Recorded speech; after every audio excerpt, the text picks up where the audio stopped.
All right, we're going to call the meeting of the Finance Committee to order on May 21st, 2025. Mr. Clerk, would you please call the roll? Alderman Thibodeau.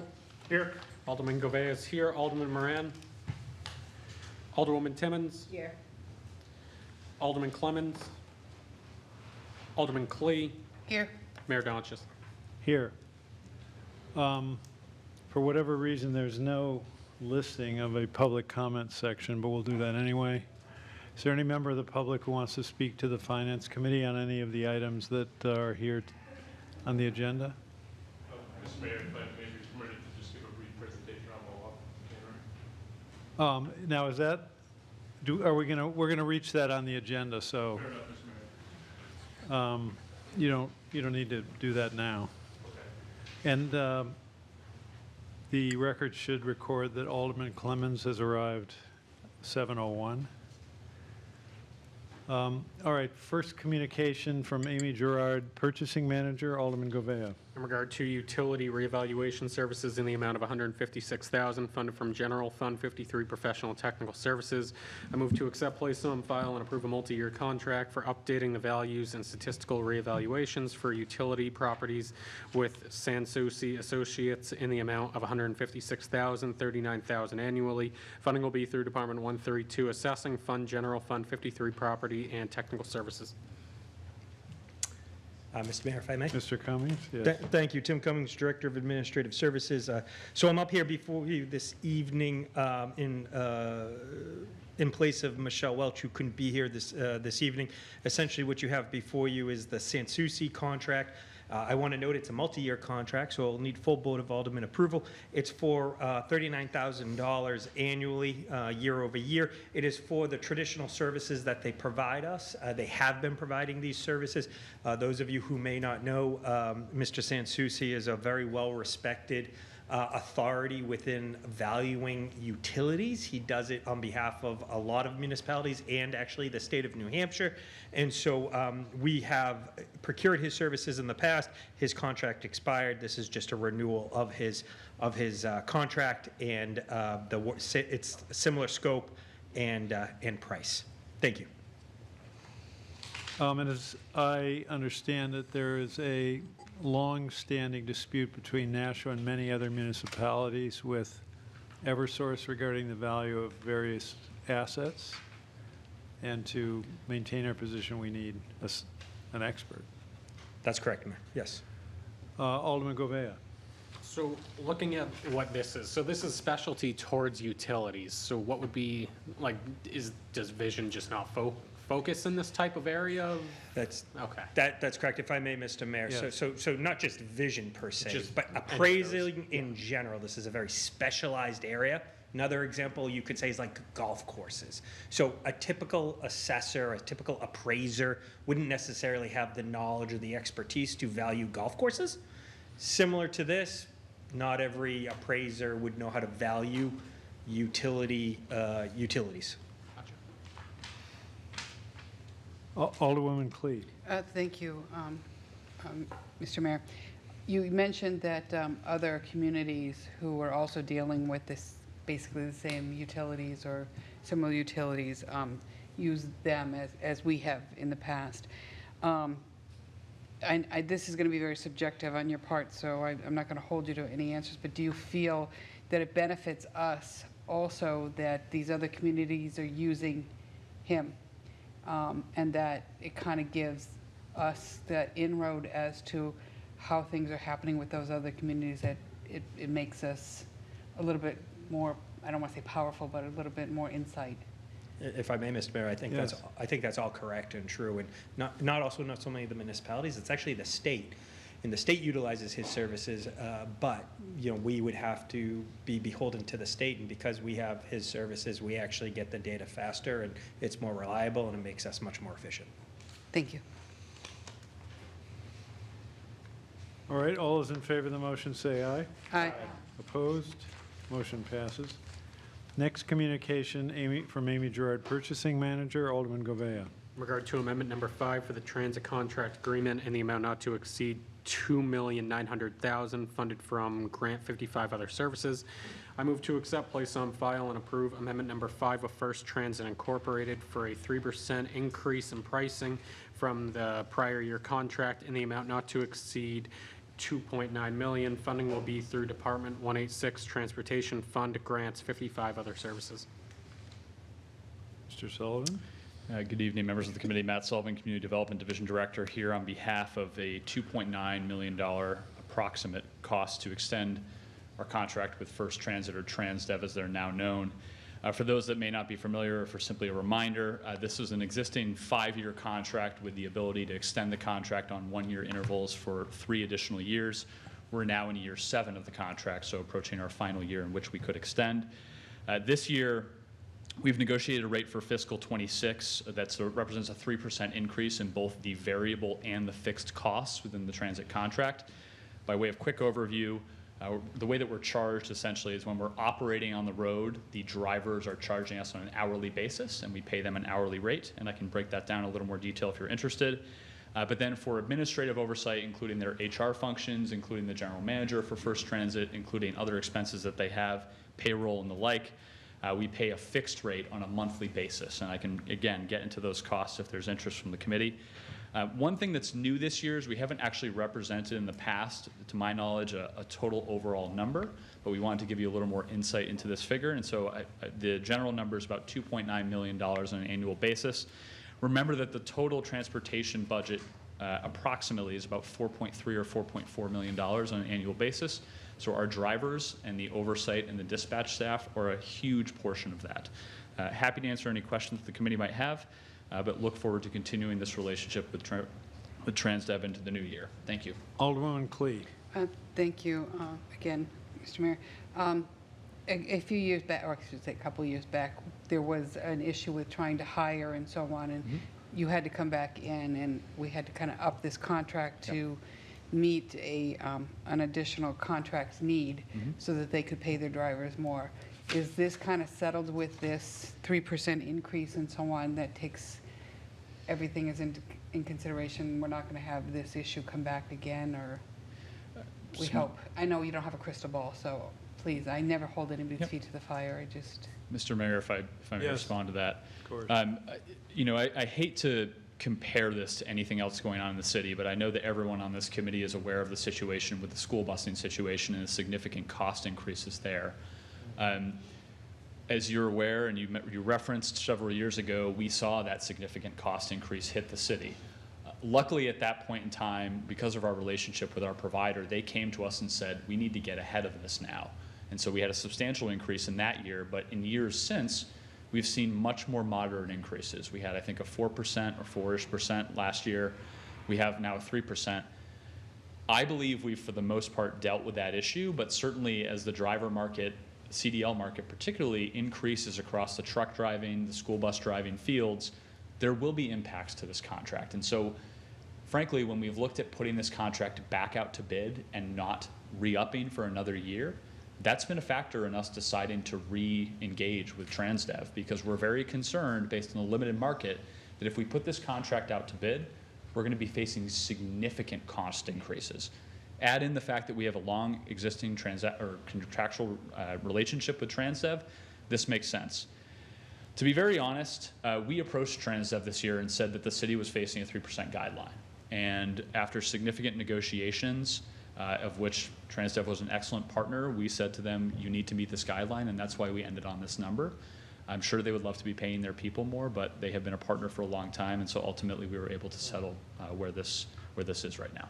Oh, thank you to them, and thank you to you as well. Thank you. Thank you. Alderman Govea. Thank you, Mr. Mayor.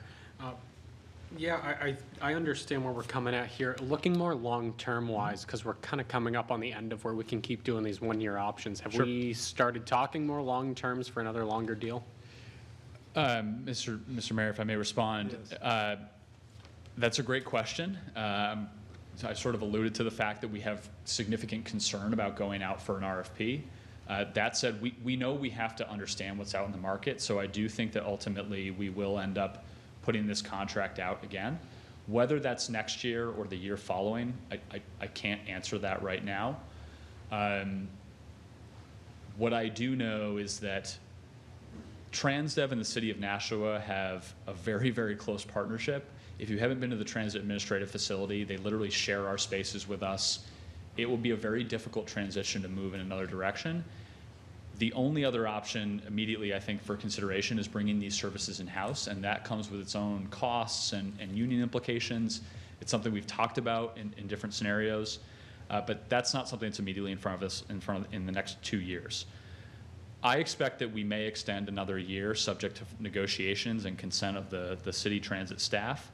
But beyond that, we will have to put the contract out to bid in the interest of understanding what the market looks like. But that's a very scary moment, quite frankly, based on what we're seeing in the school busing contract and across labor markets generally. I can follow up. Yeah. Yeah, I think once we get there, I mean, looking down the road, I think it would be interesting to see the cost-benefit analysis of either having it in-house. I know that's been a discussion in previous boards, not since I've been here, but in previous boards compared to kind of outsourcing. I think that would be an interesting conversation to have.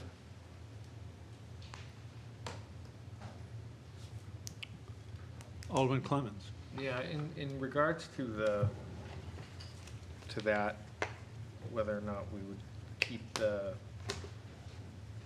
have a contractor or have it in-house, it's true that we own most of the infrastructure, is that correct? That is so correct.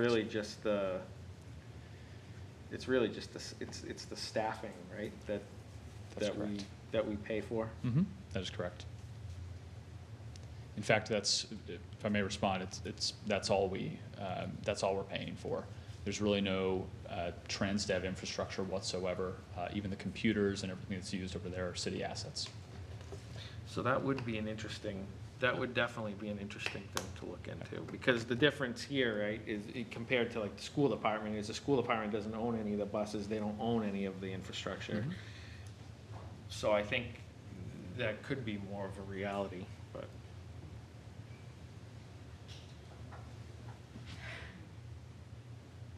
All right, all those in favor of the motion say aye. Aye. Aye. Opposed? Nay. Motion passes. Thank you.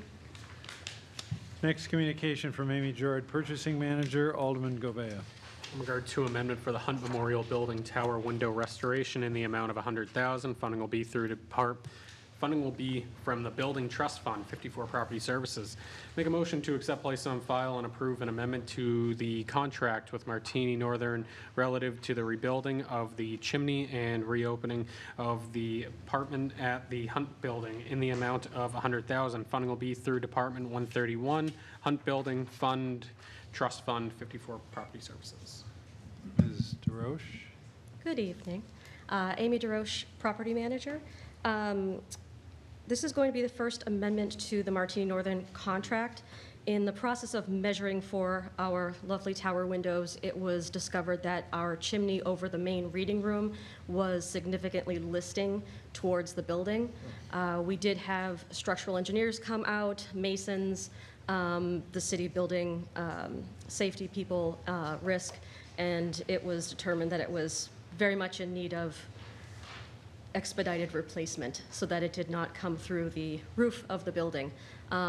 It also caused the parapet to sort of leak and let water into the building, so this $100,000 will fix the chimney. It will also fix the parapet that goes around the front portion of the building. They were, luckily enough, we could tack it onto this contract, so it will get fixed at the beginning of June.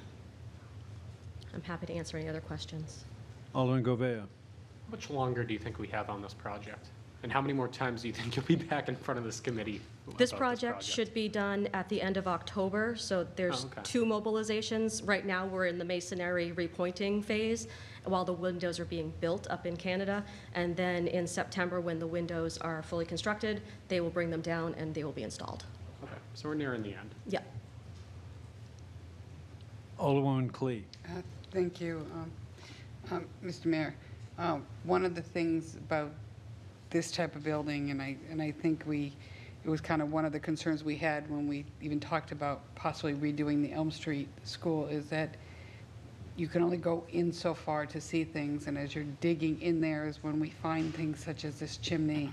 I know we found the pipe in the chimney before and so on. It's when we're looking at other things that we find something else. So I understand your need to have to come in here. This particular one, as we've talked about before at the Historic District, this is a real safety issue, and I think we need to move on this one quickly. We don't want it falling through the roof. We don't want anybody to get hurt. And I don't want to see any more property damage. We've had enough leaks in that building. It rains there a lot.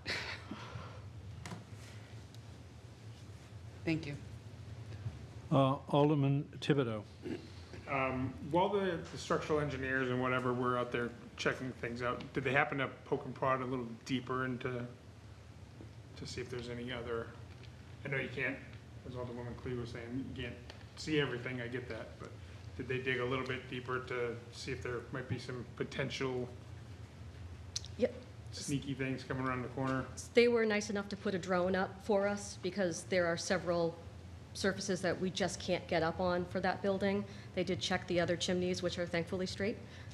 So that was very helpful when they were out. Thank you.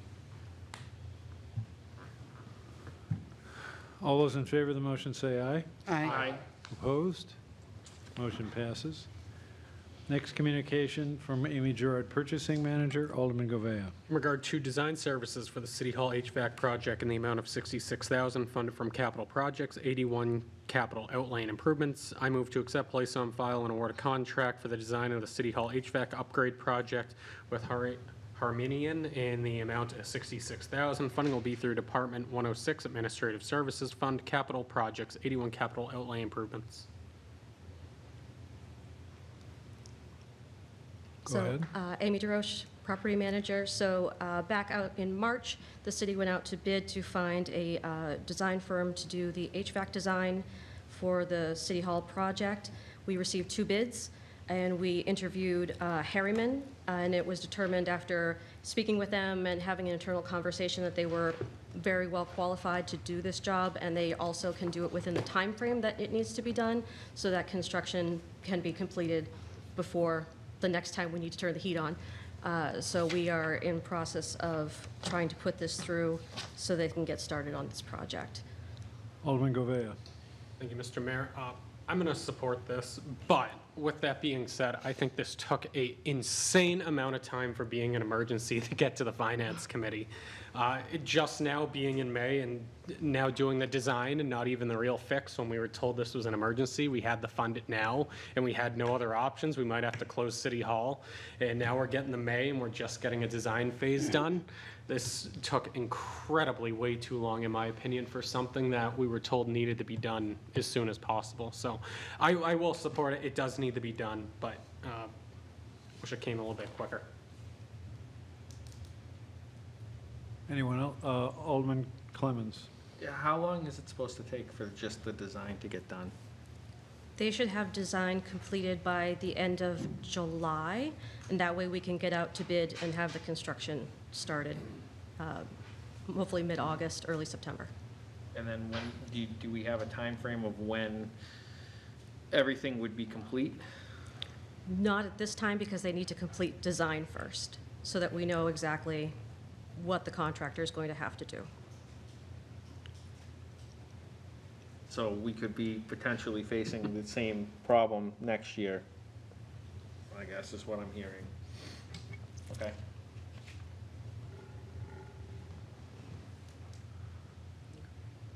Alderman Thibodeau. Along the other 2 lines of questioning, I don't remember the exact date. Do you remember the exact date the approval was for the money? Month, I don't need it. I wasn't part of that process. Was it November? Okay, November.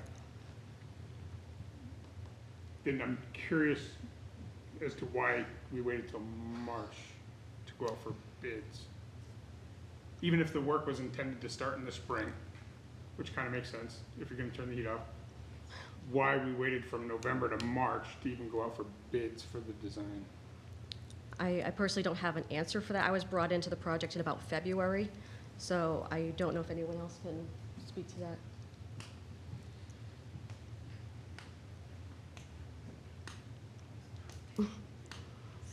We can come up with an answer for next meeting. Yeah. Okay. Thank you. All right, anyone else? All those in favor of the motion say aye. Aye. Opposed? Motion passes. Thank you.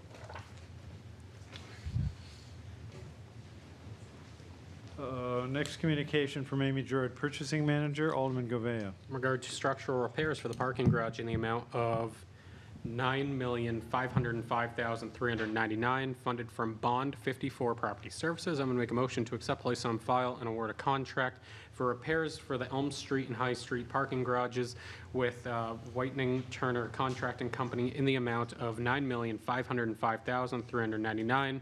Funding will be through Department 106 Administrative Services Fund, Bond 54 Property Services. Mr. Cummings? Yes, thank you, Mr. Mayor. Tim Cummings, Director of Administrative Services. Mr. Mayor, I do have a couple clarifying comments about some previous communications that you just took up. I'm not sure if it's appropriate for me to make those comments now or wait maybe till later on in the agenda, but I did want to add some We'll go ahead now, comments. since it just came up. So I think first, relative to the emergency aspect of the HVAC project, I just want to put some additional context that the emergency, in essence, was to get the project going before another winter came upon us. We recognize that we are overdue for the HVAC upgrade, and we need to get it done before next winter. And I believe the intention is, although probably can't be committed, is that we want to get this project done before next winter, so we avoid the heat need for next season, for the next winter season. So that's one comment I just wanted to kind of make relative to that project, because I know that was a big priority for us, and I believe we will get that done before next winter. The second comment is relative to the TransDev contract and the cost-benefit analysis.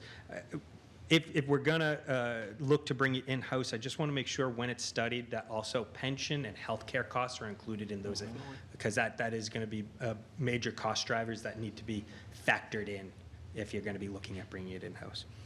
Thank you, Mr. Mayor. So relative to the reason why I'm up here right now, that's relative to a contract for the repair of the downtown garages. I'm going to actually hand it off to Tim Lemire, the OPM, who's here this evening, so you can actually hear from him directly relative to this project. But it is, I'm proud to say that this is a project that we've worked really hard to get to this point, and I'm looking forward to getting it underway. Thank you. Good evening, committee. As Tim mentioned, I'm Tim Lemire, the OPM for the project, and just to kind of give a quick idea of what we're trying to accomplish here. Just one little interruption, just Sure. for people who don't know what an OPM is, could you? Sure. I am the owner's project manager, a consultant to run the project on behalf of the city. Thank you. So in the, this is a project going back some years. It's really a deferred maintenance project from its conception, but in 2022, there were 0 responses from contractors for construction management services.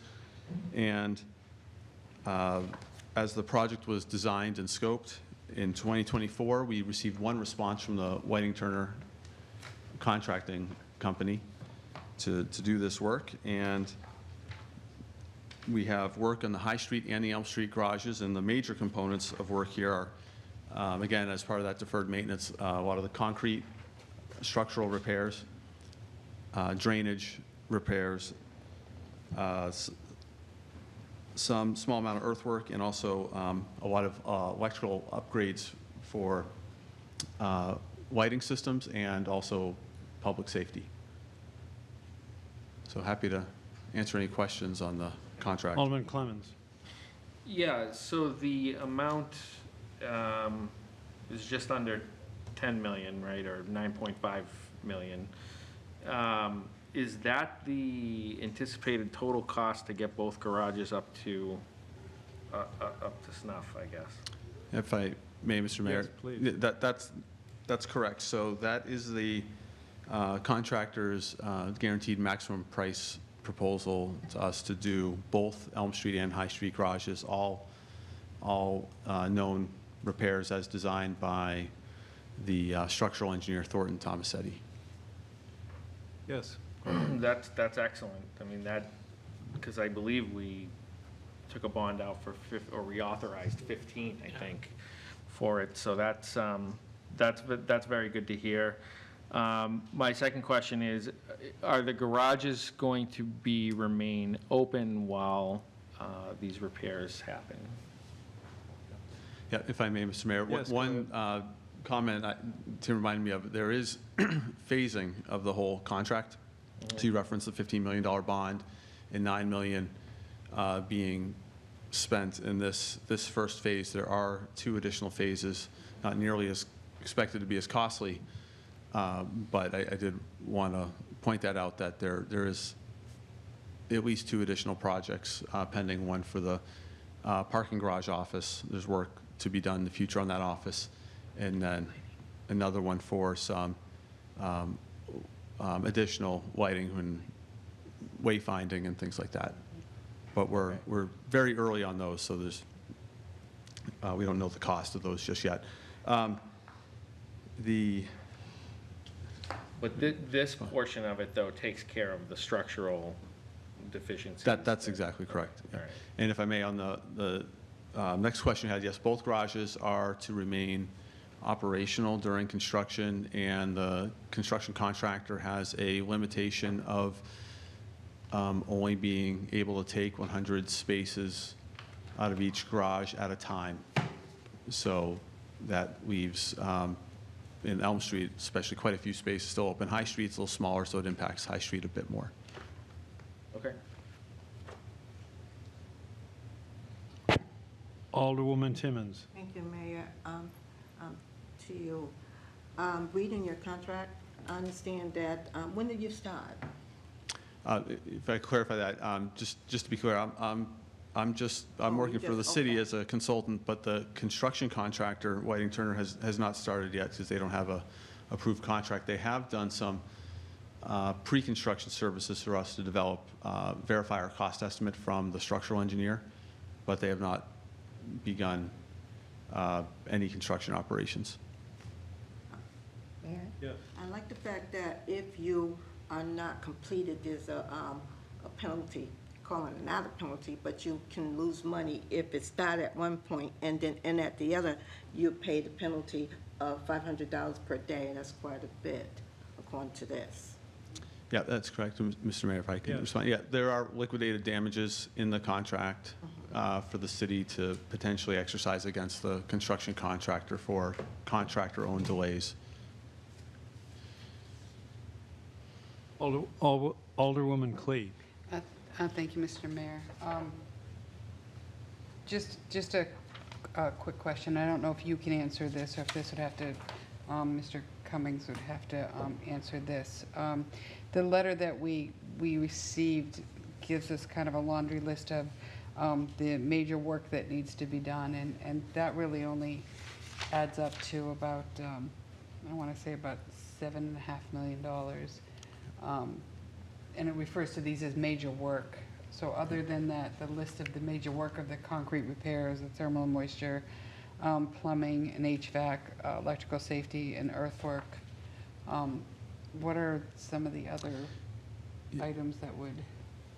Sure, Mr. Mayor, if I Yes, will, go ahead. I can answer that. There's, right, in the memo is just a list of major work items, especially since, as you can see, the concrete repairs is probably the most costly and significant of the work items, and will take the longest to perform. But there are other items, as you mentioned, that individually don't have quite as much fee, but they do add up to make up that balance that you're referring to between the $9.5 million and the $7 million shown. And those would be things like the gating systems being installed at both garages. The buildings will be pressure washed and cleaned at the end. You can kind of see on in Elm Street here, especially the brick has a lot of dust accumulation on it. And there's also in Elm Street some work to be done on the first floor on the south side, kind of near where the EV stations are, to make that a city dedicated space for city fleet vehicles and stuff like that. Thank you, and just one Yes, more. go ahead. Thank you very much, and I appreciate you also mentioning about the other 2 phases, because when when everybody was saying, oh, this is great, we're coming below, I knew there were more phases, and lighting was one of them, and I'm thinking, no, I know there's more on it. Lighting is part of the third phase, is that correct?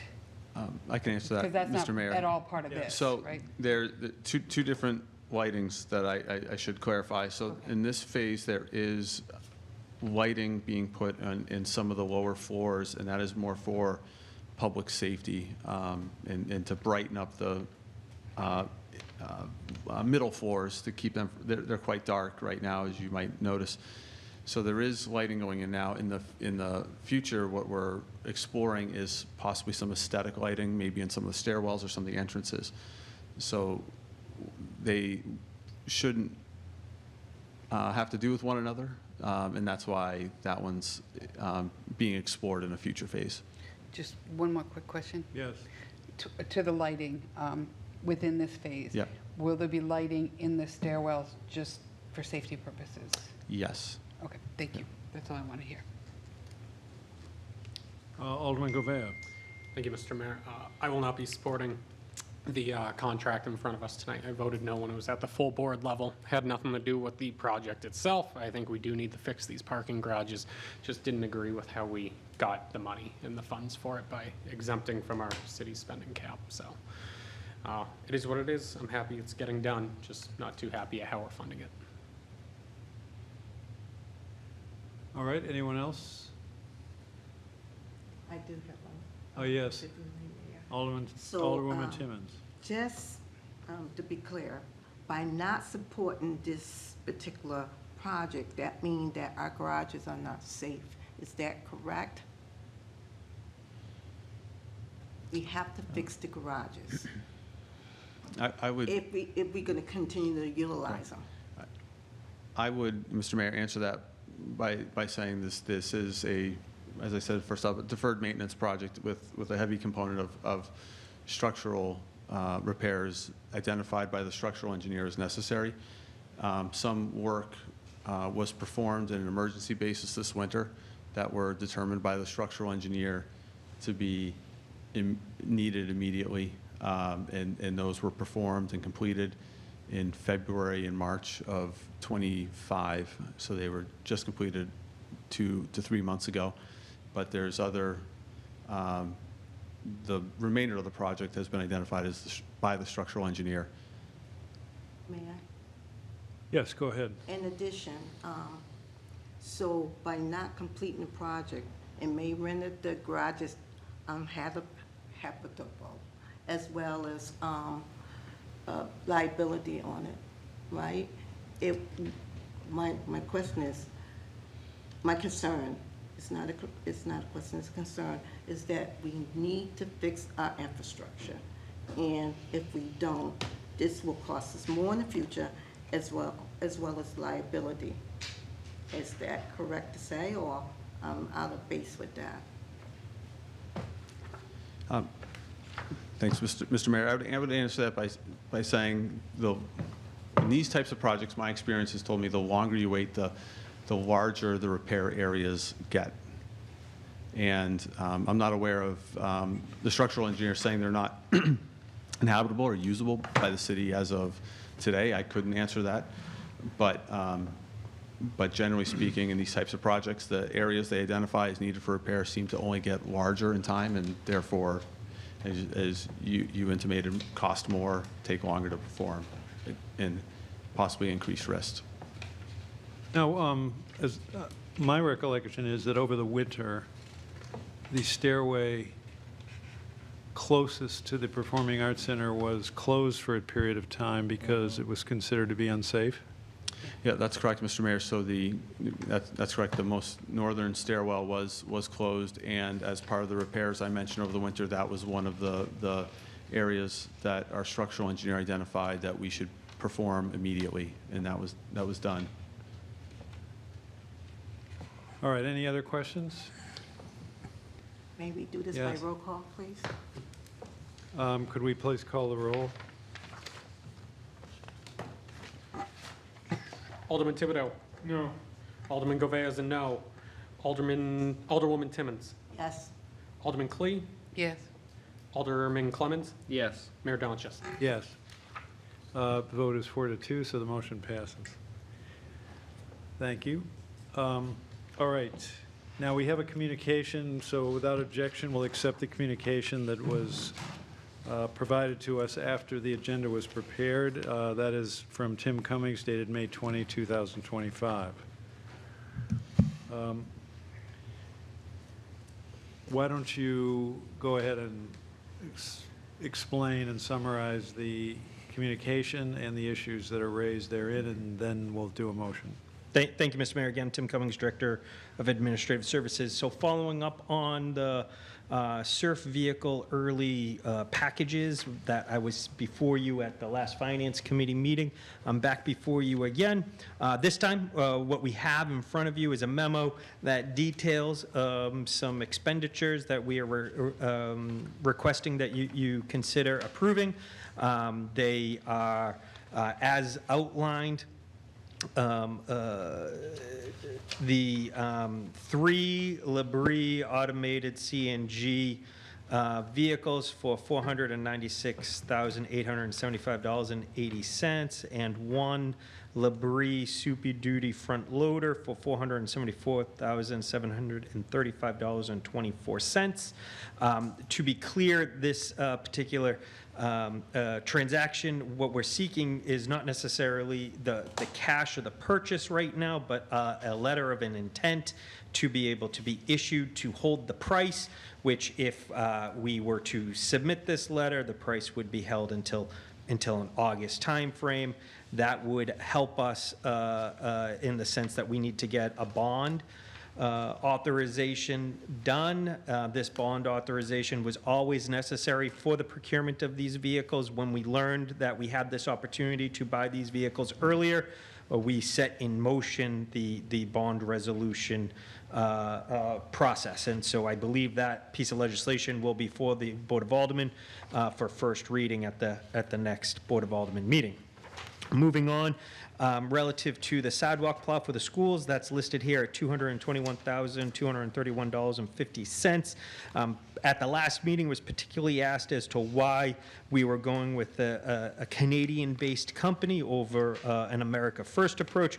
There's a memo provided by Sean Smith, but the simplified answer is the company that we are using here is the company that is our preferred vendor, where we have worked with in the past, and we're very knowledgeable of their purchases of their vehicles, and we utilize them regularly for service and parts and whatnot. And so we want to stay consistent with them because it would be a larger conversation if we were to move away from them for whether it was this purchase or other purchases. We would want to take a longer range view on that. And so we're just trying to stay consistent. Should be noted that upon further evaluation, the purchasing department van, we're going to push that off because there's still life left in that. So I wanted to kind of note that for the record, so you can anticipate seeing that in a future year, but it's not an imminent purchase. Next is the electric vehicle that we are going to be looking to purchase early to save some monies. We have a price of $23,971, which is a price, if we were to purchase it now, is valid through June 14th. I believe the contract and details of that purchase is in the communication that you have before you, and is well under the SURF amount that we had projected. I anticipate further vehicles coming before you as time goes on, but this is what we were able to get prepared for this meeting, Mr. Mayor. Thank you. All right, and just for the record, in addition to the communication I referenced, there's also a communication from Sean Smith, Plant Operations Director of the School Department, dated May 20, and with no objection, we'll accept that and place it on file as well. So you are looking for what? A motion to move forward with? If you look in the packet, you'll see a letter of intent submitted that is a draft document right now. Essentially, we want to make sure that we are acting in good stead, and so I'm seeking for approval of issuing a letter of intent to Labrie Enviro Group, which again is in your packet.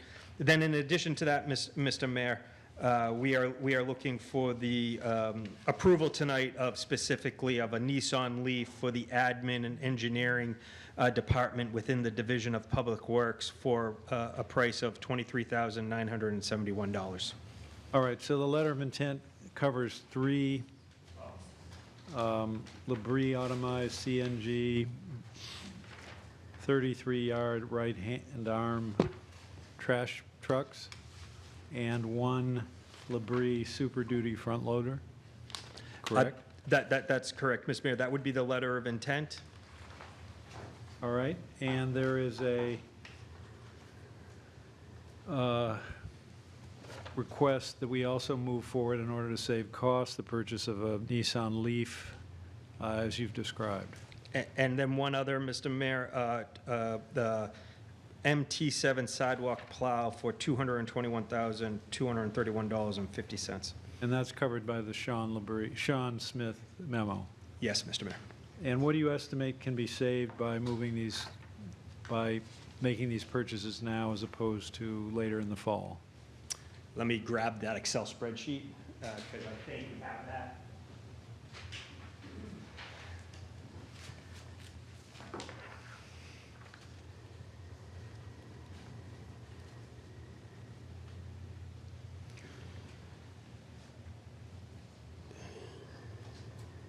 So relative to the each individual vehicle relative to solid waste would be about a savings of what we anticipate to be around $150,000 per each vehicle. I can't answer what we would potentially save relative to the sidewalk plow, because we only got the quote of $221,000, but we were budgeting $416 for it. So we do know that is going to go up. Whether that goes up 10 or 20%, that's our understanding for that one. But I don't have a hard dollar amount.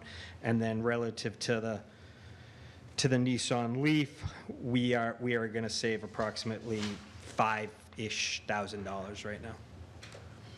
All right, is there a motion to authorize these purchases? Alderman Clemmons. Well, I have a question on one of them, if I may. Yes, please. So it's on the Nissan Leaf, because I'm looking at the quote, and the $23,971 is after a $15,000 incentive. And my question is, in the past, when we have purchased these vehicles, we were told that the incentive comes on the back end with us having to do paperwork, I guess, at the end of the year when we're filing taxes with the federal government. So my question is, are we actually getting the $15,000 off and writing this dealership a check for $23,971, or is it really $38,971? I'm going to ask Ms. Gerard to answer that specific question, and then I can speak a little bit more about the other issue. Thank you. Amy Gerard, Purchasing Manager. So Nissan is offering $15,000 incentives straight off the price to the city for this, and it's something that they're offering to municipalities right now. If we don't act on this, the offer could be gone, and then we would be paying $15,000 more. So this incentive is outside of the tax incentives that you get for getting not a hybrid, an electric vehicle? That is correct. Okay, great. Alderwoman Clee.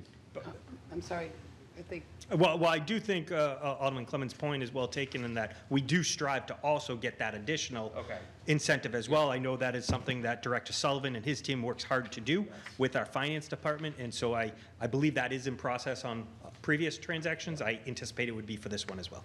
Great. Alderwoman Clee. okay, I have a couple of questions. One is, the note you have here, and as well as in the letter, it says this is valid through June 14th. we have to write the check by June 14th, is that correct? A letter of intent is not enough. We actually have to purchase by June 14th, correct? And to be clear, that is specifically for the, For the Leaf, or for the Nissan Leaf.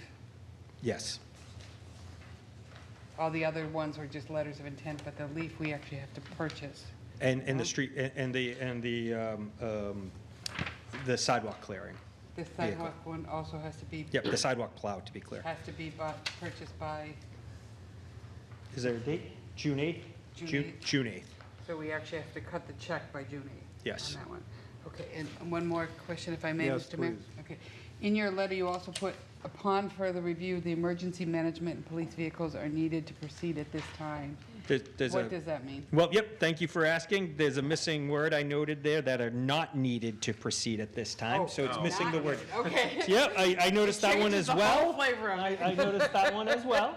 And so I apologize for that. But I do anticipate that coming up before you in the coming months, but we're not needed to proceed at this time. Okay, does change everything, thank you. Alderman Clemmons.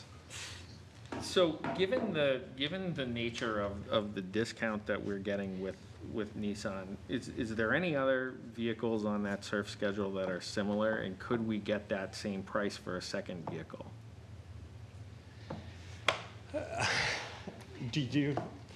So I think there's going to be a two-part process to this answer. There's going to be the surf answer, but then there's going to be the working with the departments answer, and we can talk a little bit about that. Okay. Amy Gerard, Purchasing Manager. I have confirmed with the dealership that there are other similar vehicles in the area that they would be able to get for a similar price, maybe within $1,000 price difference, depending upon what additional features were put in by the factory. But that is, again, dependent upon the departments being agreeable to wanting and having the Nissan Leaf fit their needs. Why? Yeah. And so just if I could follow on to that, so I think that work needs to be done, and we haven't gotten there yet, but I do think we identified all the FY26 purchases where there was a potential electric vehicle purchase. And so I think we've identified everything that is ready to move forward, working with the various departments. So I think we're taking advantage of everything that we can at this time. I'll note the reason why I'm a little hesitant is because technically the emergency management vehicle is listed as a Ford Explorer, and we're looking to do a Ford Explorer, but to do an electric Ford Explorer is a little complicated and is not an apples to apples. So. Yeah, no, my specific question was directly about the Nissan Leaf. I mean, anytime you can get $15,000 off of a brand-new vehicle, we should be taking advantage of that. So my question was there a similar vehicle that was coming down the pike that maybe we could, Yep. take advantage of this and buy a second one, I guess? And so to answer that, I think we've done everything that we can for FY26. We haven't looked at FY27. So I can say with confidence within FY26, yes. Okay. Alderman Thibodeau. So I definitely like the fact of saving the taxpayers money. But I'm concerned about the potential, or call it the slippery slope, everybody talks about the slippery slope, of, right, because the cost of everything is gonna go up every year. So when do you stop looking forward to the budgeting for the year that we're getting ready to enter into? But I think saving of the money is great, but I'm just concerned about getting into a habit of how far out do we start looking to get into that. And so if I may answer that, Mr. Mayor? I was very concerned about that early on when we first started this process. So before we actually even did any of the work that we're talking about tonight, we worked with the finance team to see how much cash on hand that we had. And so what we're talking about using is the cash readily available in our trust fund for SURF. And we felt comfortable that we could spend up to $700,000 in change. That was the last meeting that I was at. I kind of talked about that. So I can say with confidence, what we're actually doing is trying to be as efficient as possible and as wise and as good stewards of the monies as possible with the cash that we have on hand. And it was under the predication or the assumption that the Board of Aldermen, was going to approve the FY26 budget as presented relative to SURF. And if we knew that was going to happen, then you were in good stead to move forward with the early purchases. Alderman Clemmons. But I think even if that doesn't happen, right, or even if that doesn't happen to the same degree, this money, it's not like we're spending money that hasn't been appropriated. This money is sitting in SURF right now. So, whether it gets spent in June or July, this money is there. It's not like, and it carries over from one year to the other. So it's not like, we're going into next year's budget or something like that. We're just buying something early to get a price savings. I understand your concern, Alderman, but I think to Director Cummings' point, they wanted to make sure that whatever we were spending money on was on that SURF schedule, and then B, but we had the cash on hand. Like, we weren't anticipating, it's not like we're anticipating money to be put in there with this new budget coming. The cash is there. And these things were on the schedule. So I have less of a concern in that regard, but I think it's a point well taken. Alderman Govea. All right, just for the sake of moving things along. So I will make a motion to approve the purchase of a Nissan Leaf SV Plus electric four-door auto for a price not to exceed $23,971 funded from SURF. That seem accurate? Yes. All right, all those in favor of that motion say aye. Aye. Opposed? Motion passes.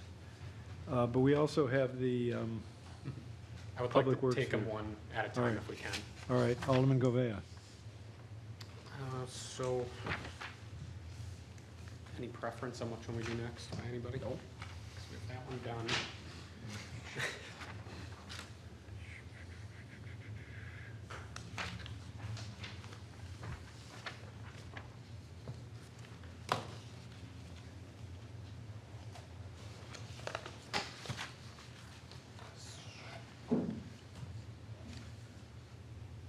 So if we can, I'd like to bring up the next one, which is the Exhibit A that we were handed out for tonight, which is the 4 vehicles. These put together, if I am correct, is just the letter of intent, so once we're done the bonding authorization, it's there. Is that correct? Yes. Okay, and this is the bond that we would have done anyways, but we found it would save. Money to do it earlier. Can I ask you a question? Alderman Clemmons. If we do this as a letter of intent, okay, and then we do, then the bond happens, we go through the public hearing, all of that, goes through committee, it goes finally back to the Board of Aldermen and gets approved. Let's assume that happens. Then this has to come back to us as an official PO, correct? Again? Yes. Because it Could- said, if you look at the letter of intent, the last paragraph says, it's not official. All details must be negotiated and executed through a formal purchase order, which will be issued after July 1, 2025. So, Do we anticipate, though, that the price is gonna be different for these? no, what this is doing is holding the price subject to the later negotiation of a detailed purchase order. So I guess what I would suggest is this committee approve it contingent upon the passage of the bond. That way it doesn't have to come back to us. We can just, in other words, if we do this, if we think this is good, we approve this, and then the Board of Aldermen will then decide whether or not it actually gets funded via the bond, or some other way if we want to do that. So what you're suggesting is that the motion authorize the department to move forward with the purchase of the 4 items as long as the price is no more than is indicated in the letter of intent, And contingent contingent upon the bonding. the approval of funding via By the the- Board of Aldermen Right, and Board of Public Works. and Board of Public Works. All right. That would be my Is that a motion, or preference. is that a suggestion? That's my motion. Do we I'll make need that. to add the Board All of right, Ed so as the well? motion is to authorize the department to proceed with the purchase at no more than the prices stated in the letter of intent, provided that the Board of Aldermen authorize the money necessary to make these purchases through the resolution which would authorize a bond issue to cover the purchases. Correct? And approval of the Board of Public Works as well. And approval of the Board of Public Yes. Works. That's the motion. All right, any discussion on that? I'm just working on this. If we could just hang on for a second.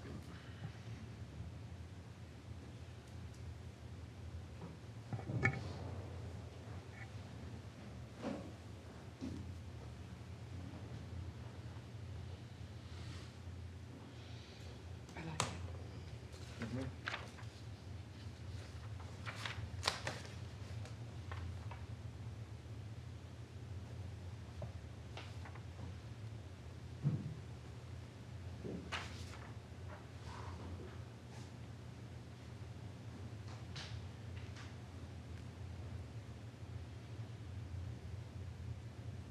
Okay, so what I have right now is a motion by Alderman Clemmons to authorize the department to proceed with the purchase of a sum of money not to exceed $1,965,362.64 for 4 vehicles, pending the approval of the Board of Aldermen and Board of Public Work.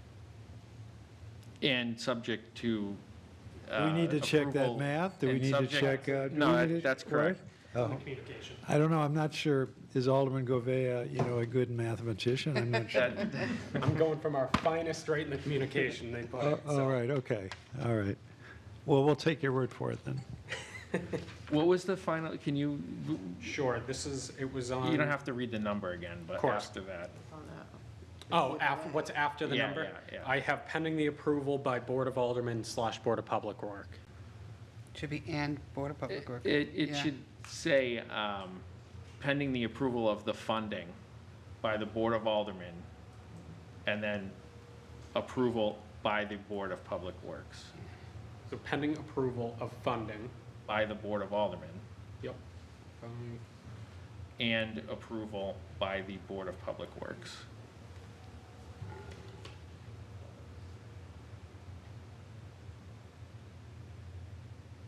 And approval by the Board of Public Works. And if I could, and just to clarify, so what that does is essentially we're making the decision that should those boards in their entirety decide to move forward, it doesn't have to come back to us. Just quick, Alderwoman Clee. yeah, my only question is that $1.9 million does include the sidewalk and does not have to go through the Board of Public Works, correct? No, the sidewalk's is a separate. separate motion. That's a We'll separate take motion that that up we haven't next. got to yet. This would be just for the items listed in Exhibit A, which is Okay, the, okay. the 4 vehicles. In Exhibit A, okay. Yeah. Yep, we'll do this sidewalk. And the one. sidewalk one is part of next. the other one, okay. Correct. Thank you. Yep. Okay, so one more time, just so we're all on the same page, I have a motion by Alderman Clemmons to authorize the department to exceed with the purchase of a sum of money not exceeding $1,956,362.64, pending approval of funding by Board of Aldermen and approval by the Board of Public Works. Yeah. All right. All those in favor of the motion say aye. Aye. Opposed? Motion passes. All right, next we have the sidewalk plow.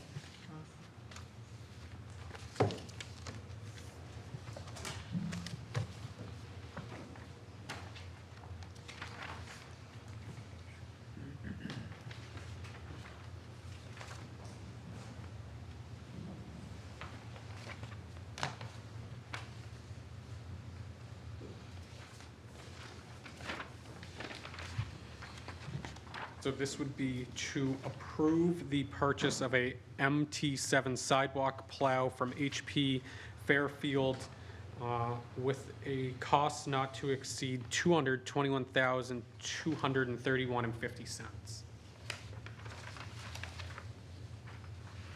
And I will make that motion. All right, motion is to approve this purchase, which needs to be completed by June 14th, 2025.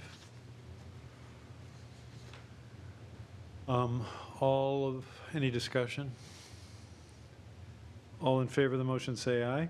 Aye. Opposed? Motion passes. If you could just bear with me for a second while I finish writing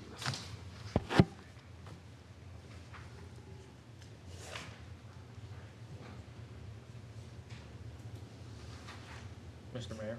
Yes, Alderman If I- Clemmons. If I could, I just want to thank the departments, everybody who worked on this, getting these to us in the last 2 weeks. Good job. Thank you. And the taxpayers, I'm sure, appreciate it. And we got a heck of a deal on that Nissan Leaf, too, so Oh, yeah. nice job. And really everything.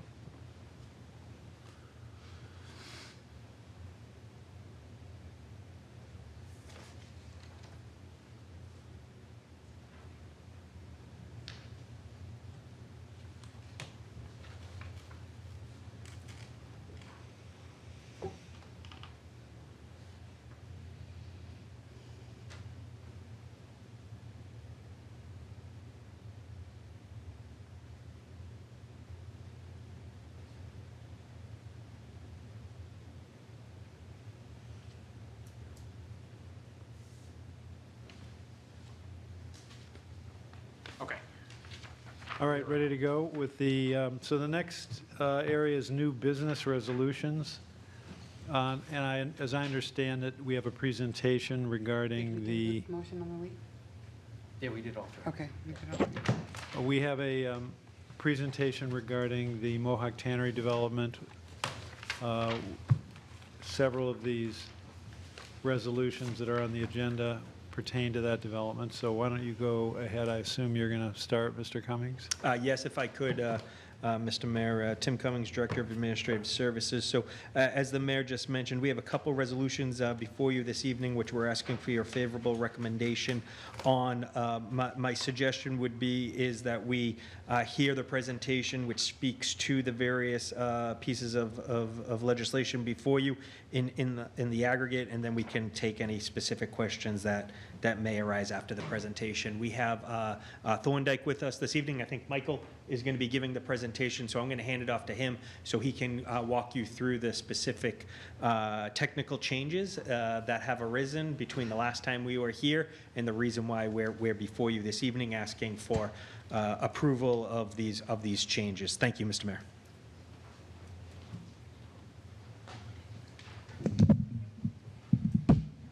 Mr. Mayor, if I may.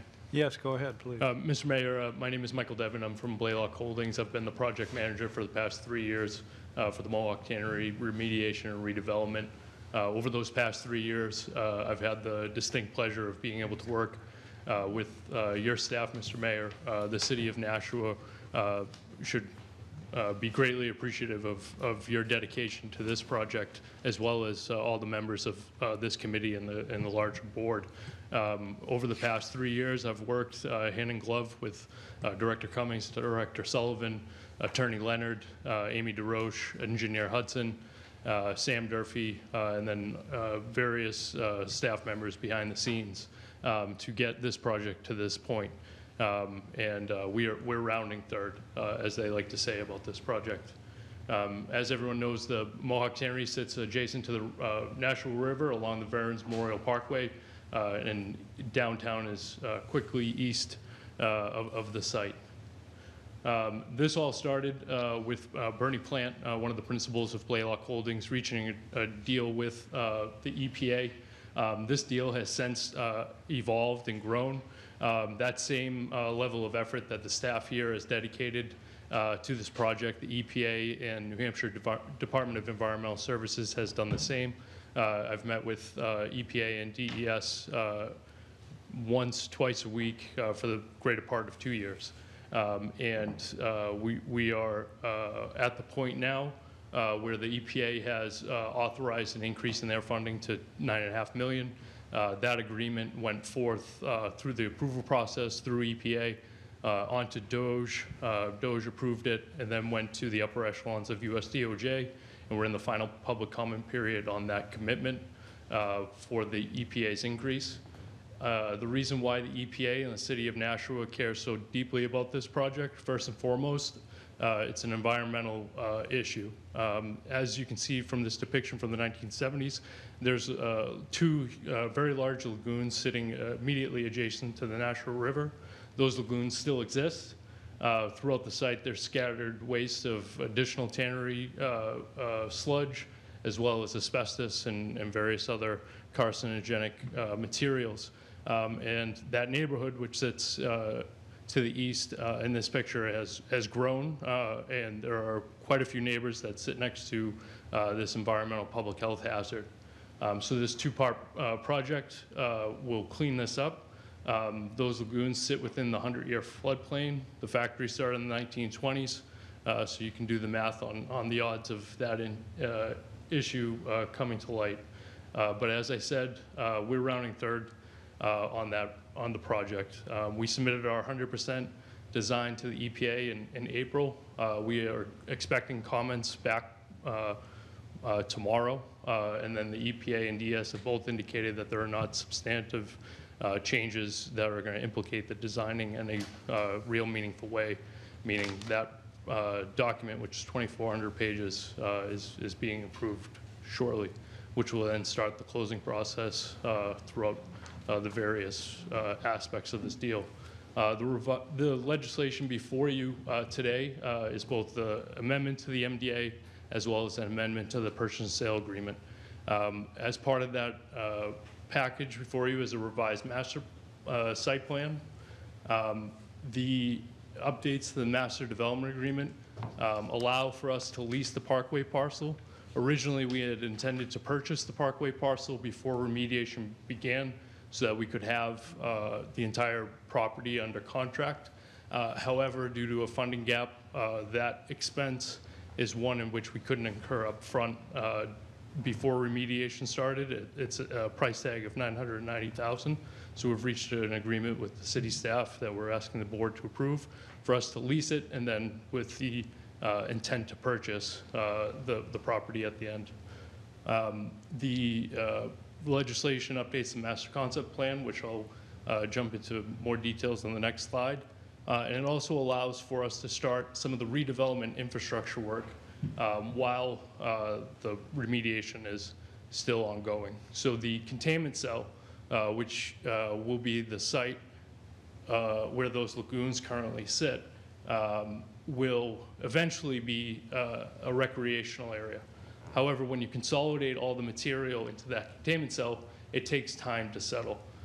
So in order to counteract some of the delays that we've had due to the extensive and exhaustive design and permitting effort, we have asked the EPA and DES to issue approvals for the project in two phases. One is for the development site, and the other is for the containment cell. So while that containment cell is settling, all the material is settling so that you can put the permanent cap on, we would begin to start doing some of the infrastructure work while we had the remediation contractor still on site to do some of the utility corridors, the beginning of the spine road, that stuff of that nature. We can't start the full development, obviously, but it would allow us to get a jump start so that once the final sign off on that containment cell occurs, we could then jump right into pulling a building permit and getting right going on the construction. It also has various updates to the phasing plan and schedule, and also accelerates repayment of the $2 million city loan from 4 payments to 2. Additionally, we are asking the board to approve for the containment cell to now have public access, meaning the neighbors that live in the area could access the recreational amenities that are contemplated, and those include a tot lot, a dog park, some walking paths, benches, and the like. We are also asking the board to approve the change from us conveying to the city the open space lot, a 13-acre parcel of land in the southern parcel, to just an easement for public use, as well as we would now convey Lot 10, which is on the east, closest to the neighborhood, where the city could potentially build a neighborhood tot lot, maybe a memorial for remembering, the activities that happened at the tannery. Whatever the city would want to do in that lot, it would be the city's decision. And then it also confirms that the city will be an additional named insured on Blaylock's 10-year, $15 million environmental policy. And we'll take that policy out before we begin the remediation. The other piece of legislation before the board is, as I said, an update to the purchase sale agreement, which will allow us to lease the Parkway parcel during the remediation, a term of 2 years. The remediation is expected to take 18 months with a 6-month sign-off process, with an option to extend for unforeseen circumstances. And the resolution before you has the anticipated form of the lease. And then that's it. This project's 546 homes once we get through the extensive remediation process, both condominiums and apartments. And have you been on this from the beginning? No, personally? I couldn't say that. Bernie Plant was on this from the beginning. And then. So how many years have we been involved with the EPA on this? Oh, a lot. A long time. I mean, Six. the EPA shut down the site in 1984. But I Mr. Mayor. mean, we started with this, 6, 7 years ago, right? So, Yeah, Bernie you for signed all the of your- agreement in 2020. but there was a lot of discussion before that. Right. Anyway, any questions or comments from anyone? Alderman Thibodeau. A few slides back, you talked about public access to the park here. You had mentioned, if I understood, that is an amendment, because I believe that was always the intention. The containment area that's going to be turned into a recreation area once it's capped, loam seeded, Yeah. it was always contemplated to be just for residential use. The public would have had access rights along the Riverwalk to the pedestrian bridge over to Mine Falls Park, as well as some of the other pedestrian access. They would have had access to the canoe and kayak launch, but up until these recent changes, we had that restricted to residents only. But based on some of the needs that we had, that was something that we had offered, to accommodate some of our needs, and the city staff agreed. Yes, go ahead. And then, once everything's approved, when is it anticipated to break ground on Veterans Memorial to start building your access road to get in there? When is that, if everything gets passed? So we are anticipating a closing date of July 15th. That's what we have on our calendars. Obviously, that could change. This project's just massive with so many different players involved, but that's where we're starting. And then we have an obligation through the MDA, the first version of the MDA without this amendment, that we had to build the access road off of the parkway within 30 days of substantial construction activity. So that way we're not going through the neighborhood to access the site. So it's coming this summer. Thank you. Alderman Clemmons. Yeah, so in regards to Lot E, so are there any plans in the future to develop that? Or is the intention to really keep that open space and the way it was originally intended, I guess? Yes, absolutely. It's open space. The land is full of wetlands, vernal pools. The New Hampshire Fish and Game has been involved. They actually gave recommendations on certain restrictions that they want DES to implement when they issue one of their final permits. Okay.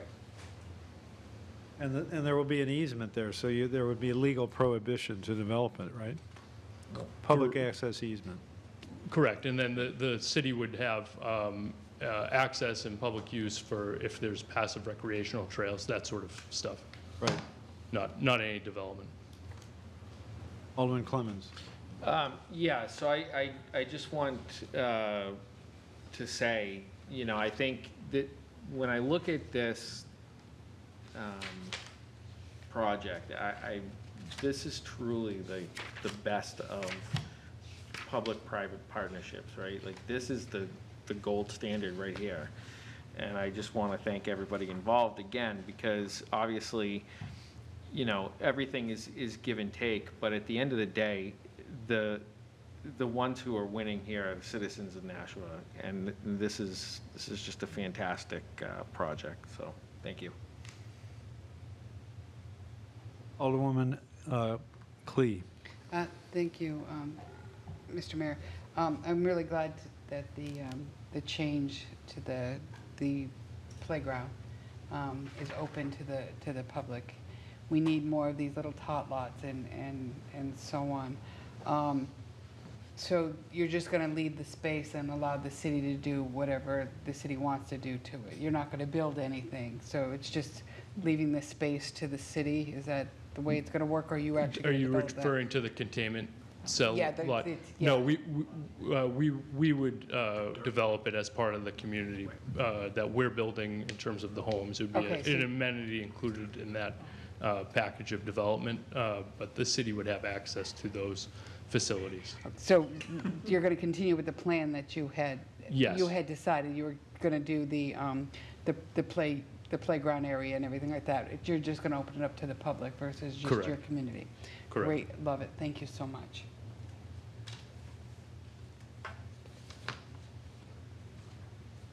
All right.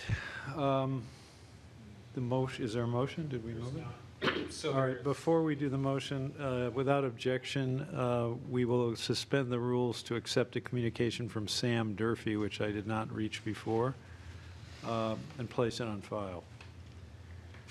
And if there are no objections to that, we will then go to the motion, and I'll call on Alderman Govea. R-25-159, approving and authorizing execution of the First Amendment to the Master Development Agreement and approving Amendment Master Concept Plan redevelopment of Mohawk Tannery. I move to recommend final passage. And this is R-25-159, right? Yep. All right, all those in favor of the motion say aye. Aye. Opposed? Motion passes.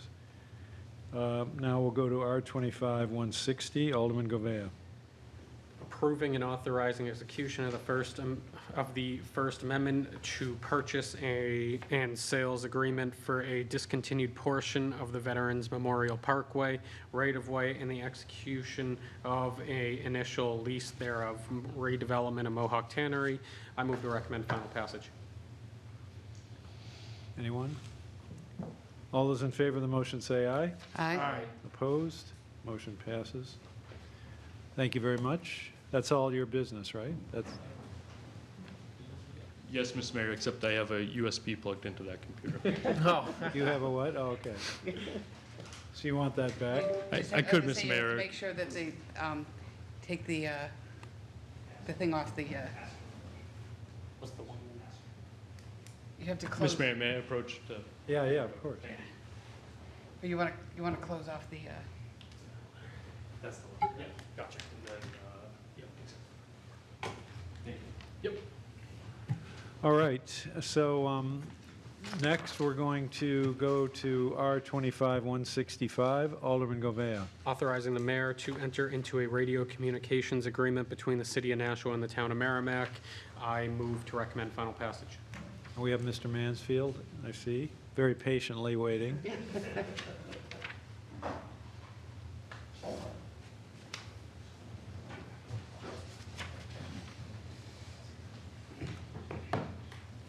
Good evening. Bill Mansfield, I'm the Radio Systems Manager. What's before you tonight is a contract with the town of Merrimack to authorize them to basically operate their public safety communications on our radio communication system. This has been in work for the last few years. The town of Merrimack, especially on the fire side, has had serious communications issues with their radio systems over there. They found that when Nashua responded to the town of Merrimack for mutual aid, the coverage in Merrimack was a lot better with our system than it was with their own system. We allowed them to do some testing with a variety of radios throughout the town, and at that point in time, they determined that they would like to jump on our radio system. To get full coverage within the town of Merrimack, the town is going to be required to build a tower in the town. It's going to be on the northeast quadrant of the town, and the antennas would be pointing in towards the town of Merrimack as well as Nashua. That tower should be able to fulfill all the needs of all the communications over there for public safety. I can tell you that right now, the fire department Merrimack Fire Department is on our radio system. They're using it as their primary source of communications now because that's how bad their communications is. But we wanted to have a formalized agreement with them, basically laying out what we were going to cover, what they were going to cover, and what the costs were. Along with this contract, on the last page of it, there's a fee schedule that we looked at, and basically I did a study around, not a study, an official study, but I asked different agencies around the country through one of the organizations I belong to, how many people charge people to be on their radio system. There are very few that do what we're doing. There are some out there. Most of the people that are on a mutual system such or a larger system, it's usually a county-wide system, and the taxes from the county pay for that service. We did find some. The range was usually between $12 and $15 per radio for somebody to be on a radio system. We went the middle of the road, and basically that's where we came up with the fee schedule for being on the radio system. The town of Merrimack has their own dispatch center. We would not be responsible for their dispatching. They basically have paid for that equipment that is there. They're already tied into our system as of today. They're paying for what we call a system upgrade agreement, which I'll probably be back to you at the end of, in the middle of the end of June to update ours. But that system upgrade agreement is to ensure that whenever our radio system is being upgraded, their radio system is going to be upgraded as well. Meaning, I shouldn't say their radio system, their equipment is going to be upgraded as well. Because if they're not upgraded at the same time, there's going to be a conflict, and we won't have the communication that, they won't have the communication they need. So, in this, so we broke up a fee structure, 0 to 50 registered radios, $8,400, 50 to 100 registered radios, $1,680, and it goes up $8,400 per 50 radios. We found it a lot easier to do it this way than by counting every radio that is out there. We know how many radios are on the radio system. Currently, there are, because the fire department is on the system, currently there's less than 100 radios on the system. So as of July 1st, when I anticipate this contract will be finalized with approval of this committee as well as the full Board of Aldermen, I anticipate that we would be invoicing the town of Merrimack for that $16,800. Once the tower is built in the town of Merrimack, the plan is to have police then join in with the communications. They do have access to our system now, but they don't utilize it. They're utilizing their own VHF system over there for all their radio communications. But they are going to jump on board as well. So once that happens and they totally cut over, I don't have a date yet. We've been working with them for about 3 years now to get this tower through the whole process. It's there. We're anticipating that tower is going to start to be constructed in October of this year. So I would anticipate that by next July, July 2026, the police would be on the radio system up and running, and then their fee would pretty much double because it's less than 100 radios, but it's going to be within the schedule that we have here of between 150 and 200 radios. Like I said, there's no cost to the city for this, for them to be on our system. They're going to cover the cost for their SUA. They're going to cover the cost for the fee that we're charging them. and any ancillary stuff that we do, such as programming their radios and things like that, in the contract, anybody who wants to be on our radio system, we have to physically touch their radios. The reason being is because there's a system key. We don't release that system key for security reasons. That system key has to be plugged into a computer, and the only way that they can have an ID on our radio system is if we program it with that system key and then load it into the radio system itself. It's a kind of a complex operation how we do that, but anything outside of the fact of their initial programming, if they want to change their template and things like that, we've also put a fee down at the bottom of there for an hourly rate of $90 an hour for us to be utilized to do this template building, to respond over there for an issue that they may have. And basically, it's going back into the general fund reimbursing the city for our time, so. All right, Alderman Govea. Thank you, Mr. Mayor. Looking at the contract, it looks like you put a lot of hard work into figuring out these numbers. It kind of seems complex and not like it's used a ton around the country, but how much extra work is this for you and for our department as a whole? And I just want to make sure that we're at least equally compensated for kind of picking up some slack for what they're not doing. And I think that for me really goes down to just manpower and time. How much time is going to be spent really focusing on the town of Merrimack with this contract? So, and like I had just said, other than their initial programming, because any agency that comes to us that wants to be in our system, as long as it's approved by the fire chief or police chief, they can come on our system, but we have to program their radios. We don't charge anybody for that now. There's now an hourly rate. For the town of Merrimack, I don't see us, if we go over there, it's going to be charged and billed out on our hourly rate. So once this is all set up and done, I don't see a lot of time being spent over there, but they're going to have to, it's just making them aware. We have spent a lot of time over there, and we're trying to just rein it in and get some money back into the city for our time that we spent over there, so. Alderman Clemmons. I think Alderman Thibodeau was ahead of me. Oh, pardon? It's okay. Alderman Thibodeau. With, I guess, kind of in line with Alderman Govea's comments there. So this is not going to be a revenue source. From the way I'm reading it, Nashua is going to own the licensing of their specific frequencies, and we're going to allow them to use it, and they're pretty much paying through this 0 to 80 or 0 to 50 and 50 to 100 usage licenses. Correct. So it's not actually income.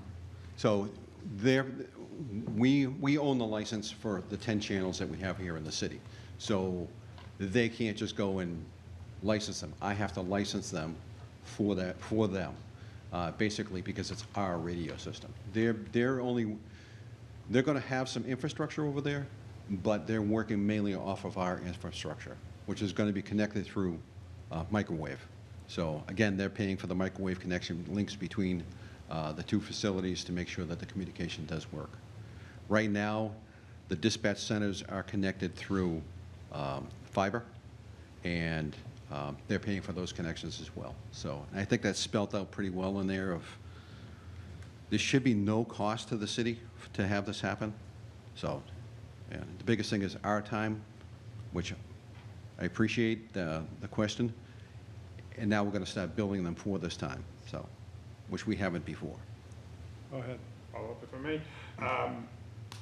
This is going to come out of ignorance of not understanding RF. With adding on additional users, is there an impact to Nashua with the added traffic? And that's a very valid question. So there should be no impact, and we can tell. I believe earlier I made a presentation during the budget meeting that we know how many push-to-talks there are. How many every time somebody clicks a radio, we know how much time somebody's talking on a radio. But looking at the usage during the day of the 10 channels, because we watch them all day long, not sitting there and watching them. We have other things to do. But there's no impact to the system. The more users you add on to the system, it could cause an impact, but we're very well aware what the impact can be. We're not there yet. We're not even close to that yet. So I don't anticipate any impact to it whatsoever. Thank you. Alderman Clemmons. Thank you. So also to just another question, so the town of Merrimack will be responsible for if there is like, well, first of all, they'll be responsible for their own infrastructure in that they will buy their own radios and things of that nature. But also, when we have some system upgrades and things like that, they're responsible for coming through on, for that portion of like an upgrade, for their portion of an upgrade and things like that. So the last 3 weeks, last 4 weeks, we've been doing an upgrade here in the city. Yeah. Had very minimal impact to the users, mainly the dispatch centers. Because Merrimack is tied into our system, they are already paying for the SUA, so they had to upgrade at the same time we did. So yes, they're paying for all of that as well. So that's part of we get billed for it, but they reimburse us for their portion of it. Okay. And that portion is set by Motorola. They tell us, okay, what's their portion right now? Yeah. And that will probably, that's going to increase once that tower is built, because now there's more infrastructure over there. That's going to be their infrastructure. Okay. So they'll be paying for it all. Okay. All set. Alderman Govea. Thank you, Mr. Mayor. My question's around the same lines as Alderman Clemmons, and it's really about when we have to do a major investment into our stuff here in Nashua, are they paying their fair share of these bigger upgrades we're probably going to have to do at some point? I just want to make sure, I mean, I'm all for helping out the neighboring town, but if it's a way for them to circumvent spending tens of millions of dollars in upkeep, that's kind of a different story if they're not paying their fair share and kind of getting a nice deal where we'll just have Nashua's taxpayers take care of it. We'll pay a small fee, and that's great. Like I said, they own the tower, they own the building, they own the infrastructure inside. We're not putting any money into that whatsoever. The only thing that we really have to be aware of, and like I said, we get the SUA, the System Upgrade Agreement, that comes to us, and at that point in time, I say to the gentleman who does it, okay, now you need to peel out whatever Merrimack's equipment is. And he peels it out, peels it off to the side, and says, okay, this is what they owe. So, and then they were invoiced for that earlier this year, so, and they've already paid that, so. Okay, so there's no infrastructure inside the city of Nashua that would impact their service and something that we upgrade something in Nashua, that wouldn't impact the town of Merrimack at all? Oh, it's going to impact them if they don't, if it's If not. they don't keep up with us? Correct. That's But why there's nothing that's why it's in the contract, that they Okay. have to have that. Okay, so they're really just, they need to keep up the par with us. There's nothing that we would upgrade that they wouldn't have to, and Correct. it just kind of, for lack of better words, mooch off the city of Nashua for. Correct. Okay, that makes Nope, sense. I Thank you. agree with that statement. Alderwoman Clee. Thank you. Keeping with that line, and I think I heard you say it, if we decide to do an upgrade, for whatever the reason, we have to or we want to, they have no choice. They have to do it. Correct. Their town can't do their little budget thing and say, no, we're not going to pay for this. They have no choice. Right. Is that correct? It's in the contract. They will do it, end of discussion. Right. Period. Correct. Because they are a town, and towns do budgets differently. They just have no choice. Okay, I just want to make sure that's clear. Good, thank you. And on top of that, we have told them, and we're going to continue to reiterate, they're operating on VHF radio system right now, which actually there's two different systems. One's police and one's fire. This is going to put them on one system. They're still going to have to maintain that system too, the VHF side of the house, because of the fact that if we have a catastrophic failure, you need those for backup. We have them here in the city. We have VHF radios in the police cars, the fire trucks. We have base station for VHF, so we still can communicate until the Band-Aids put on whatever the issue is that we have, so. All right, anyone else? A question that's not directly under this contract, but if the police department in Nashua and the police department in Merrimack are communicating with each other, how does that happen? So that's another great question. So this also allows us to be able to have that communication by just changing a channel. So they're going to be on our system. They're going to have the same talk. They're going to have their own talk groups, their own channels, talk groups. We have our own channels, but each of our radios are programmed with each other's system. So all their talk groups are in our radios, the police radios, same thing with fire. Right now, police radios have all the Merrimack stuff. Fire radios in Nashua have all the Merrimack stuff in them, so they can have that communication even today.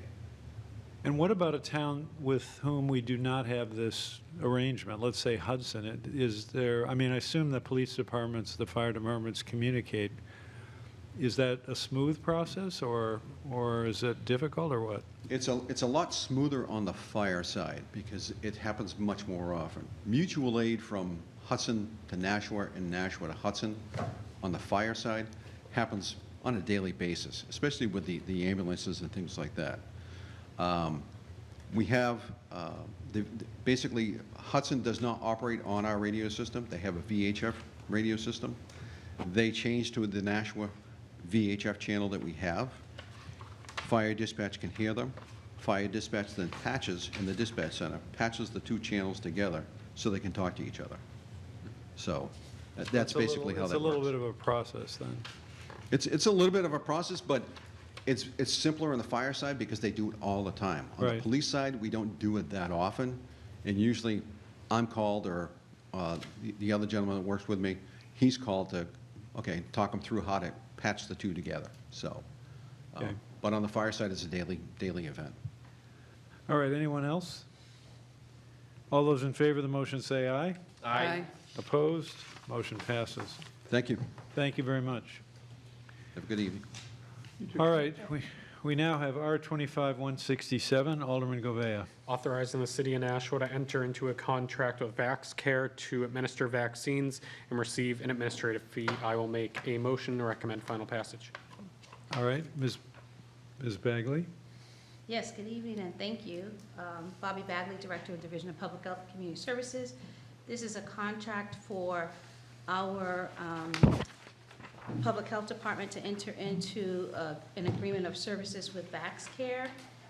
VaxCare is a healthcare information and technology company that supports the effective management and dispensing of vaccines. Typically, we get our vaccines from the state. New Hampshire is a universal state, meaning all those individuals under the age of 18 get free vaccinations. We've also been in the situation where we could get additional vaccine from the state for some adults that are uninsured or underinsured. We've also gotten additional funding through the state for about $10,000 to purchase additional vaccine that only lasted for about a year. So VaxCare is an opportunity for us to be able to order vaccine through them. And this vaccine would be for all individuals in our community. So it would allow for greater access to all population groups. And it allows for us to be able to administer the vaccine that is ordered by our public health nurses to VaxCare. And it's only approved vaccines through the CDC for adults. And this would include individuals that are insured if they were to come here as well. The way that this would work is that VaxCare would provide us with the technology that's needed for us to not only order the vaccine, be able to administer the vaccine, and then also allows for them to bill insurances for those that have insurance as well. This agreement would allow for us to collect an administration fee for the administration of vaccines. These would be things like flu vaccine, COVID vaccine, shingles vaccine, hepatitis A, B, as well. And I'm thinking of another one. where we've tried to purchase some of these that are really expensive. The $10,000 that we received for 1 year, we ran out of that relatively quickly. And so we're hoping to go into this agreement with VaxCare with your approval so that we will be able to have more efficiency and more effectiveness with administering vaccines to everyone in our community. And we would like to be able to do this starting this fall. Any questions? Anybody? Alderman Clemmons. So is this in addition to what we get through the state, or is this in place of? So it is different. So right now, what we get from the state, because we're a universal state, is vaccine that's for kids. up to Okay, 18. oh, okay, And okay, then there's okay. a small amount that we usually get for adults that are uninsured. So this is different in that we will be able to directly order vaccine through VaxCare using their system. It's their vaccine, so it's not coming from the state. So some of the restrictions that we have with the state's vaccine is if individuals have Medicaid insurance, for instance, we can't use the state vaccine for those because they have insurance. Okay. Individuals that have their own private insurance, we can't use the state's vaccine, even if it's for adults, for those individuals. We have in the past had a line item in our budget to purchase flu vaccine for adults that gave us a little bit of flexibility with who we could vaccinate. We use that mostly for our employees. We actually took that line out of our budget because we were hoping that we'd be able to go into this agreement with VaxCare, and that way we would purchase vaccine through them, and it wouldn't cost the city any additional money to purchase vaccine for our employees. So this vaccine that we would get through VaxCare would be for everyone. Okay, I guess, but would we still be getting that from that other portion from the state for uninsured folks? Yes. Okay, okay. Yes. That was But my- that's not a lot of Yeah. vaccine. No, I completely understand that. I guess I was just asking if we were still going to do that as well. So. Alderwoman Clee. Thank you, Mr. Mayor. Does this allow us to be, for lack of a better term, to be similar to something like CVS or Walgreens where they can administer, where you said that we can, VaxCare, does VaxCare actually administer the vaccine, or you would administer the vaccine? Ours. And then you could bill insurance companies like Medicaid or Medicare and so on. You can actually bill private insurance companies. So our role, oh, sorry. That's it, no, please. you can- Go ahead. So our role would be as the vaccine administrators. VaxCare themselves would be the, Provider? they would be doing the billing. Okay. So we won't be responsible for billing, VaxCare would be. So what we do have to collect is that information. So we have to collect that their insurance information, enter it into the system that VaxCare is going to provide to us. They're also going to provide the training as well. And then they are the ones that actually do the billing for the vaccine. Yes, go ahead. You said something about an administrative fee. So is the administrative fee just for collecting the data or for actually administering the vaccine? The administrative fee would be for the vaccine itself. And so right now, we collect the administrative fee of like $10, no matter how much the vaccine costs, and no matter how many vaccines a person gets. We do that right now regularly. Through VaxCare, they're going to reimburse us with an administrative fee for each vaccine that's administered. And this will go into the general fund. May I? Yes. So it's not a lot of money, but is this a type of revenue generator that can actually help the public too? It gives them a place to go for vaccines. Where you're located, I'm looking at where you're located in the area. You're located in the Tree Street area and so on, where public may want to come in, and I know many of them may not have insurance, but some that do, it allows you to gather that information and then have another organization bill and so on. I'm just thinking of this. And also employees, as you had talked about, too. And you would get the $10 for doing employees as well? Mayor, can I Yeah, answer that go question? ahead. Yeah. So The administrative fee that we would get would be for the different vaccines. And so, for instance, if the administrative fee for flu vaccine is $25, we would get $25. Okay. If it's $50 for shingles, we would get $50. Each of the vaccines costs different amounts of money, and so the administrative fee would be based on that particular vaccine. For a person that's uninsured, we would still have to pay for the cost of the vaccine because we're ordering it from VaxCare. And so typically those that are uninsured or underinsured, we would have some adult vaccine that we get from the state. This would reduce the restrictions that we've had of individuals that come to the health department, that if they had Medicaid insurance, if they had other insurance, we could not administer vaccines to them. We've had situations, broke our hearts, where we've had individuals that were used to coming to our health department to get their vaccines, that had Medicaid insurance, they were 70, 80 years old, we had to turn them away because the state would not allow for us to vaccinate. This will reduce that so that anyone that comes to the health department can be vaccinated, and we would get reimbursement for administering that vaccine. We'd collect that information, and then VaxCare would bill their insurance, no matter what type of insurance it is. For those that are underinsured or not insured, we would still have the vaccine that we get from the state that only covers that population. And then the kids, of course, we get vaccine because we're universal state. We get vaccine that we give to them for free. Thank you. You answered my questions. Appreciate it. Alderman Govea. Thank you, Mr. Mayor. What's the anticipated revenue? We did not project those numbers out because it depends on the vaccine utilization. We tend to give a lot of flu vaccine. As I mentioned, we didn't purchase any additional or didn't get in the queue to purchase any additional vaccine through funding that we would have gotten through the city. We didn't even put it in the budget. We didn't ask HR to purchase any vaccine for us. Typically, we give over 1,000 adult vaccines, but this would open this up for additional folks to be vaccinated. We've been restricted with being able to give city employees vaccine if we don't purchase it through the city itself. And so we're going to learn what that actually looks like after we do this for the first year. Be interested to see. Thank you. May I? Alderwoman Thank Timmons. you. Director Bagley, you didn't mention RSV. Is that part of the vaccination process as well? RSV? Yes. Yes, that could be purchased as well. Okay.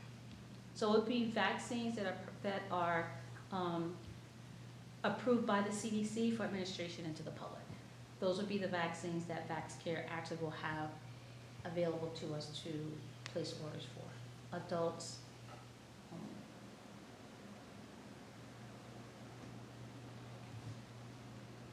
All right. All those in favor of the motion say aye. Aye. Opposed? Yay. Motion passes. Thank you. Thank you. New business ordinances, we don't have any. Tabled in committee, there is nothing. Record of expenditures, Alderman Govea. Thank you, Mr. Mayor. I move that the Finance Committee has complied with the city charter and ordinances pertaining to the record of expenditures for the period of May 2, 2025 to May 15, 2025. All those in favor of the motion say aye. Aye. Motion opposed? Motion passes. General discussion, is there any general discussion?